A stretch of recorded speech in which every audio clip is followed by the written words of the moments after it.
4250-101. మళ్ళీ రిపీట్ చేస్తాను. Control room numbers 112, అదొక ఈ ఫోన్ కన్నా చేయండి, లేదంటే 1070కి ఫోన్ చేయండి.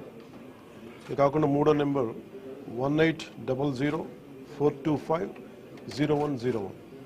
మీరు ఈ కంట్రోల్ రూమ్కి చేసిన మీకు ఏ సహాయకరమైన ఎక్కడో విపత్తులు మీరు ఇరుక్కుపోయినా కానీ మేము వెంటనే తక్షణంగా స్పందిస్తాం తెలియజేసుకుంటే.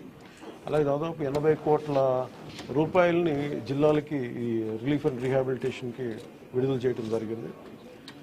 అలాగే ప్రతి ఒక్కరూ కూడా ప్రభుత్వం అభివృద్ధిని కాంక్షించే ప్రతి ఒక్కరూ కూడా నేను ఇదే కోరుకున్నా. ఈ ప్రకృతి విపత్తు సమయంలో ఇది నిందల కంటే కూడా ప్రజలకు మనం ఎలా చేయాలనే దృష్టిలో పెడతాం. భవిష్యత్తులో ఇలాంటి జరగకుండా ఉండాలంటే ఎలాంటి చర్యలు తీసుకోవాలని మేము క్యాబినెట్లో చర్చించి గౌరవ ముఖ్యమంత్రి గారి దృష్టికి తీసుకెళ్ళి దీనికి ఒక ప్రతి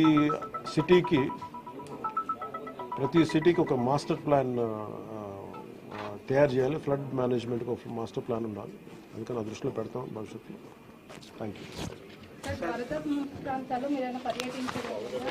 అంటే ఇది ముందు రోజే అనుకున్నాను. యాక్చువల్గా ఇది మా దృష్టికి ఏంటంటే ముందు 1వ తారీఖు అనుకున్నప్పుడు అందరూ ఏమన్నారంటే మీరు వస్తే ఇది మాకు ఈ రిలీఫ్ ఆపరేషన్స్కి ఇబ్బంది అయిపోద్ది, మాకు దయచేసి మీరు ఈ రిలీఫ్ ఆపరేషన్ మీరు అడ్డం అయిపోతారని చెప్పేసి వారి సూచన మేరకు నేను ఆగిపోవాల్సి వచ్చింది. ఇప్పుడు కూడా ఒకసారి వాళ్ళ నిర్ణయం తీసుకొని వాళ్ళు టేక్ కావాలి.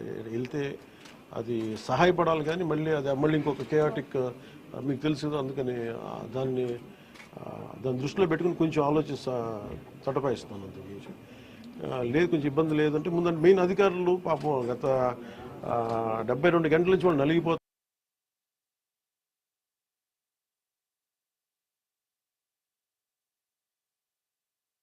అని చెప్పి నేను దాన్ని దృష్టిలో పెట్టుకుని నేను స్వయంగా పర్యవేక్షిస్తున్నాను. 4 రోజులుగా పవన్ కళ్యాణ్ ఉప ముఖ్యమంత్రి రాలేదు, ఎక్కడ వెళ్ళని చెప్పి విపక్షాలు ఆరోపణ చేస్తున్నారు. బాధితులను పట్టించుకోలేదని చెప్పేసి ఆరోపిస్తున్నారు. ఫిజికల్గా మీకు కనిపించడం పద్ధతి. అంటే వాళ్ళు ఏమనుకుంటారంటే నేను బోట్ వేసుకొని రెస్క్యూ చేయడం కుదరదు కదా, బాధ్యతలు లేకుండా ఎందుకుంటాం. అది ఏంటంటే అనాలి కాబట్టి అంటమే తప్ప ఎంటైర్ మీరు చూస్తున్న పిఆర్ మెషినరీ, మన పిఆర్ పంచాయతీరాజ్ మెషినరీ మొత్తం ఎంటైర్ వర్క్ చేస్తాం మా సైడ్ నుంచి.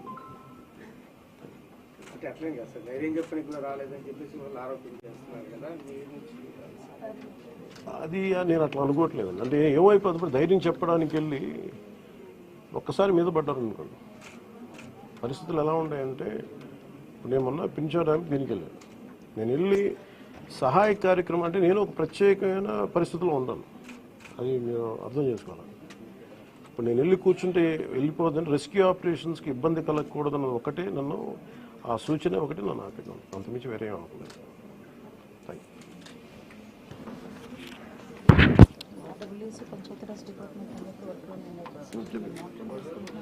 అలాగే అది నిన్నే చెప్పాను.